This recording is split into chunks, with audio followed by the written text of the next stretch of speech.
It's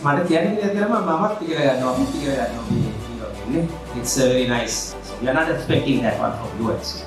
Why don't people in Sri Lanka dispose garbage properly?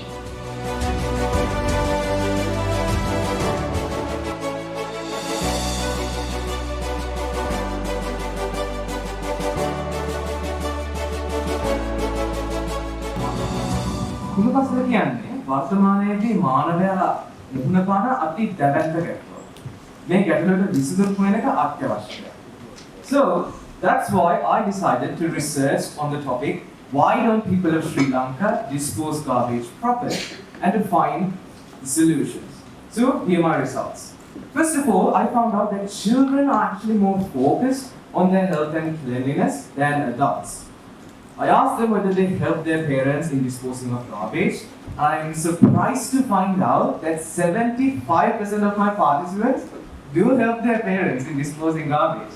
Some ways are by handing the garbage to the garbage collector, collecting the garbage and putting them to the right place, handling their garbage and waste according to the 3R system, and then finally burning the non-regrettable garbage.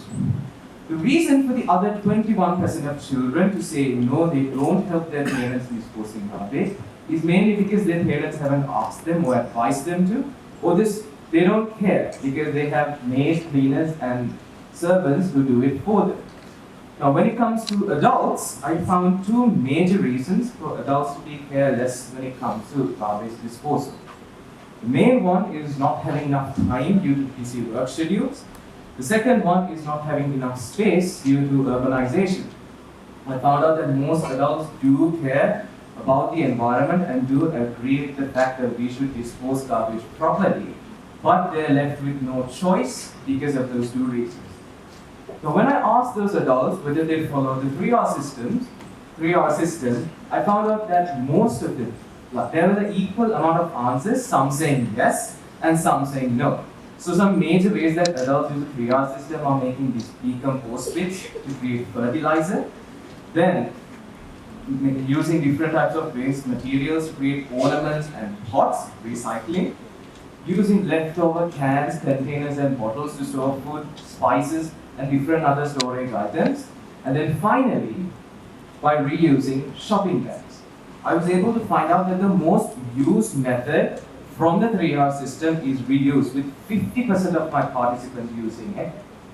And then the least used method from the 3R system is recycling, with only 18% of my participants recycling their waste. ඉතින් මේ සියලුම දත්ත විශ්ලේෂණය කරන්න පස්සේ මගේ පරීක්ෂණයේ සහභාගී කියන්නේ 65ක වගේ ප්‍රමාණයක් පරිසරයට අහිත කරන ලෙස ගොනුගස්ල බැහැර කරන බවත් 35ක වගේ අවම ප්‍රමාණයක් පරිසරයට හිත කරන ලෙස ගොනුගස්ල බැහැර කරන බවත් මට සොයාගෙන ලැබුණා. So, what are my suggestions? First of all, I suggest that if the government can put up more strict rules against the improper disposal of garbage, we can come to a huge step. We can accomplish a huge step in preventing this predicament from going further. ඒ වගේම ලංකාවේ ප්‍රතිචක්‍රීකරණ මධ්‍යස්ථාන තව වැඩි කර ඒවා ප්‍රායෝගික කිරීමෙනුත් මේ ගැටලුවේ අංශු ගානක් විසඳ ගන්නට අපිට පුළුවන්. Finally is by using scientific methods. Now when matter is burned, when something is burned, carbon dioxide is produced. Carbon dioxide consists of 2 oxygen atoms and 1 carbon atom. So scientists have found a way to isolate, to extract this oxygen atom from carbon dioxide by using a laser zapping method. Now this requires a lot of technology and a lot of resources, but I believe if we can make this more practical and make conservation centers in Sri Lanka where the matter will be burned, the waste will be burned and then converted into favorable gases, we can accomplish a huge step in solving this. This is actually an ongoing process in the country Singapore. So, I'm sure you all can imagine what type of country Sri Lanka will be if we don't fix this problem. Because even now, we are facing this a lot. Everywhere we go, we see garbage everywhere without any cleanliness. So, let's reduce waste, let's shape the world and reduce waste. Thank you. Thank you, Helitha, for your presentation. And I cordially invite our expert, the subject, to give you the feedback That's Dr. Milindra Piyasena. He's an expert in land management and land tenure, graduated from Sabaragamuwa University of Sri Lanka and obtained his master's and PhD qualifications from Technical University of Munich, Germany. And he is now a senior lecturer attached to the Department of Surveying and Geodesy of Sabaragamuwa University. Over to you, sir.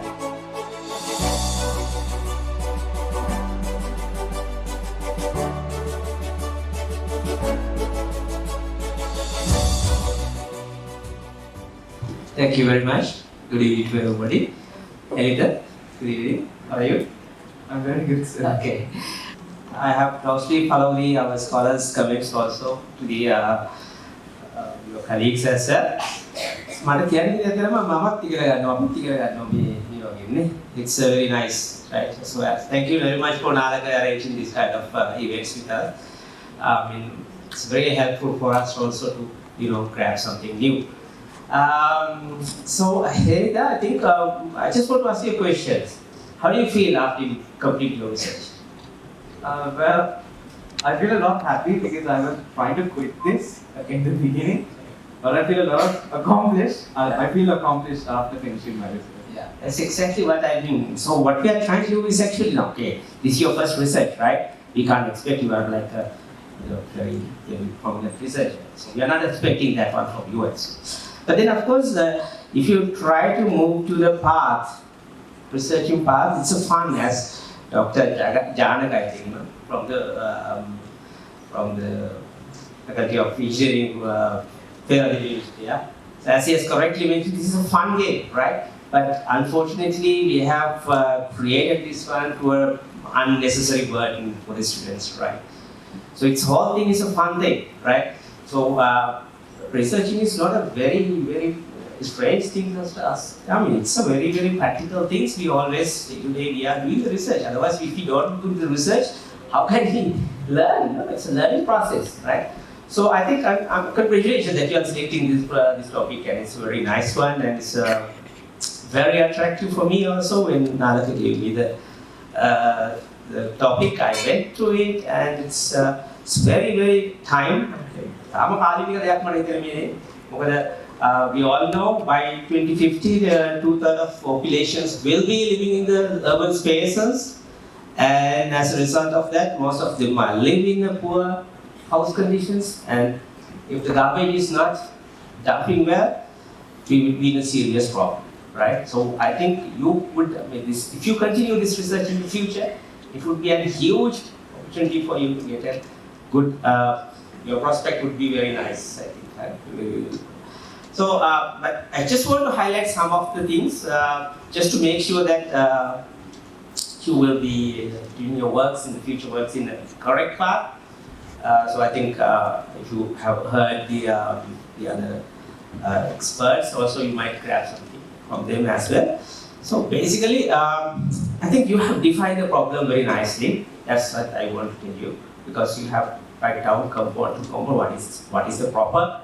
It's the first thing that you need to define, right? You have defined it in your report, and also how to deposit this properly, depositing this garbage. So those definitions you have correctly mentioned, but I want to highlight it. One thing is that the methodology that you are applying, right? So what I would believe is you have correctly identified the problem, but then of course when the methodology, you need to propose a good, you need to refine your methodologies to answer your questions, right? That's the main thing that very important.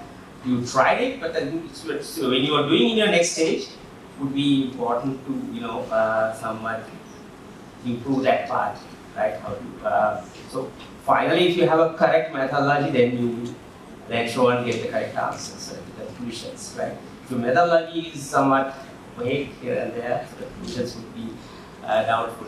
So you need to convince your audience that you have come up with the right thing, and then when you come to the conclusions, then you can have a strong conclusions and a scientifically correct, right? So that's basically what I don't want to take so much of time of you, right? Okay, so wish you all the best in your future, yeah? Right? Thank you very much, and thank you very much.